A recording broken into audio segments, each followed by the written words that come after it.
Hello there, welcome to this video. We are going to look at a game from the 13th round of the Skilling Open, and well, things are surely heating up now. Before we get into this game, let's have a look at the standings. The top 8 advance to the quarterfinals, and looks like, well, the top 5 are in a good place.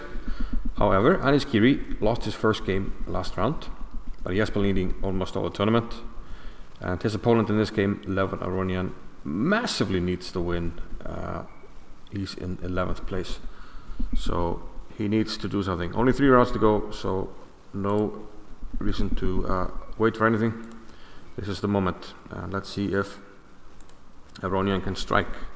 E4, C5, Sicilian, knight f3, d6, and here surprising move by Aronian. Of course, d4 by far the most popular move. The open Sicilian, we have bishop b5 check, we have c3 the Alapin, knight c3 the closed. Well, he can transpose actually to the open, but he plays bishop c4, the 5th most popular move, and the move we very often see beginners play, or intermediate players. They don't know the theory, they play bishop c4, and there's actually nothing wrong with the move. It's just a developing move, but d4 has been the main move for many years. But this kind of shows what people tend to do in Rapid. They just want to play and have a game. They don't want to have a theoretical discussion, especially since in Rapid you don't really have time to think all that hard, so you can't really solve opening problems over the board as easily, so people just want to play a non-critical opening at times. Okay, Anish Giri continues here, e6 in Sicilian style, castles, bishop b7, pieces out and castles. White's development here is similar to what we see in both the Italian and the Ruy Lopez, and this could easily transpose into something that came from Ruy Lopez if black were at some stage to play e5. But no such things yet from Anish. b5, bishop f4 from Aronian, developing bishop, and now knight b2, d2, normal development, h3. Not so much taking this square, but more so securing a square for the bishop, rook to e8, and now d4.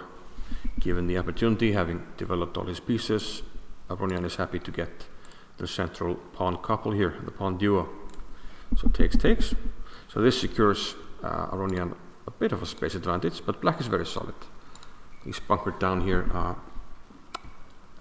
on the 3rd rank, his 3rd rank, but yeah, I mean, it is solid, but black will lack some space. Let's see what happens. Rook c8. The rooks have been connected for white, bishop back to h2. Just a typical prophylactic move. We want the bishop here because it can't be hit by any tactical shot, any knight h5 or any e5 at any stage. So sort of waiting to see what black does here. A little of the same from Anish, just h6, waiting to see what transpires. Aronian centralizes his rooks, and now finally Anish decides to define the pawn structure in the center by playing d5. So black gets his pawn here in the center. The downside is that white gets some space here with e5. A nice pawn chain here, d4, e5, which secures white some space, and also shuts in this bishop. But black does get his fair share of squares to work around with for the knights. This square e4 and also c4 for the other knight. The bishop now comes back, so people are a little bit, probing around here, and Aronian feels the bishop belongs here again because now the pawn structure has been defined. There's not going to be any e5 tactic hitting the bishop. Anish comes in with knight a4, hitting the pawn on b2, which Aronian defends, and Anish kind of offers a repetition. Aronian could go back here and they repeat moves. But not just yet, says Aronian. He plays knight f1. I have to win this game, so he's trying for something. Knight into c4. Black is very solid still. His knights are well posted here, and the game looks like it's in the balance. Knight g3, a5 now, bishop c2, And here Anish goes in for a little bit of a tactical operation. He plays knight c to d2. Now of course this can be captured by 3 pieces, so technically it's losing a piece, but this is also hanging for white, so that counterbalances the lost piece on d2. Obviously white doesn't want to lose this bishop, so he plays rook b to c1. This rook is also attacked, so rook c1 is played. Knight takes f3, and queen takes.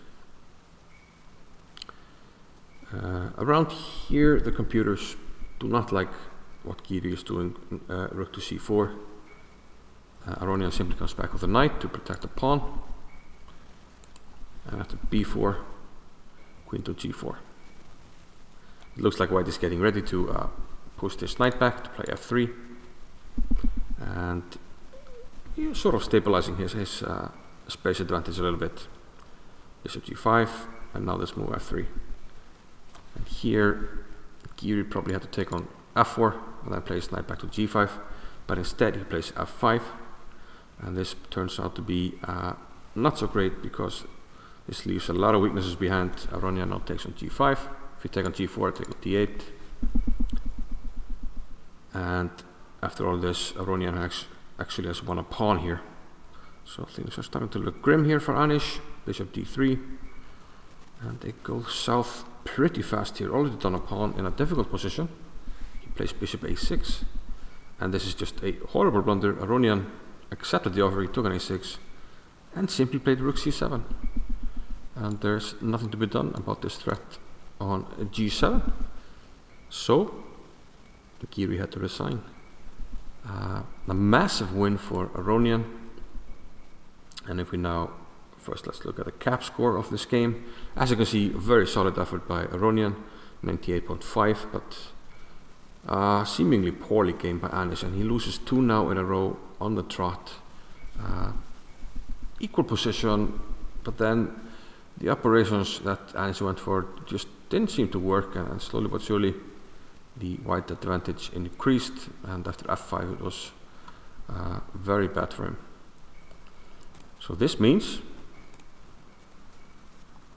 that Levon Aronian now has a chance to qualify. He's still out, he's in 9th place, he's on the bubble, but he's in with a fighting chance. He has 7 points, as a lot of the guys above him do, but his tiebreak is worse at the moment.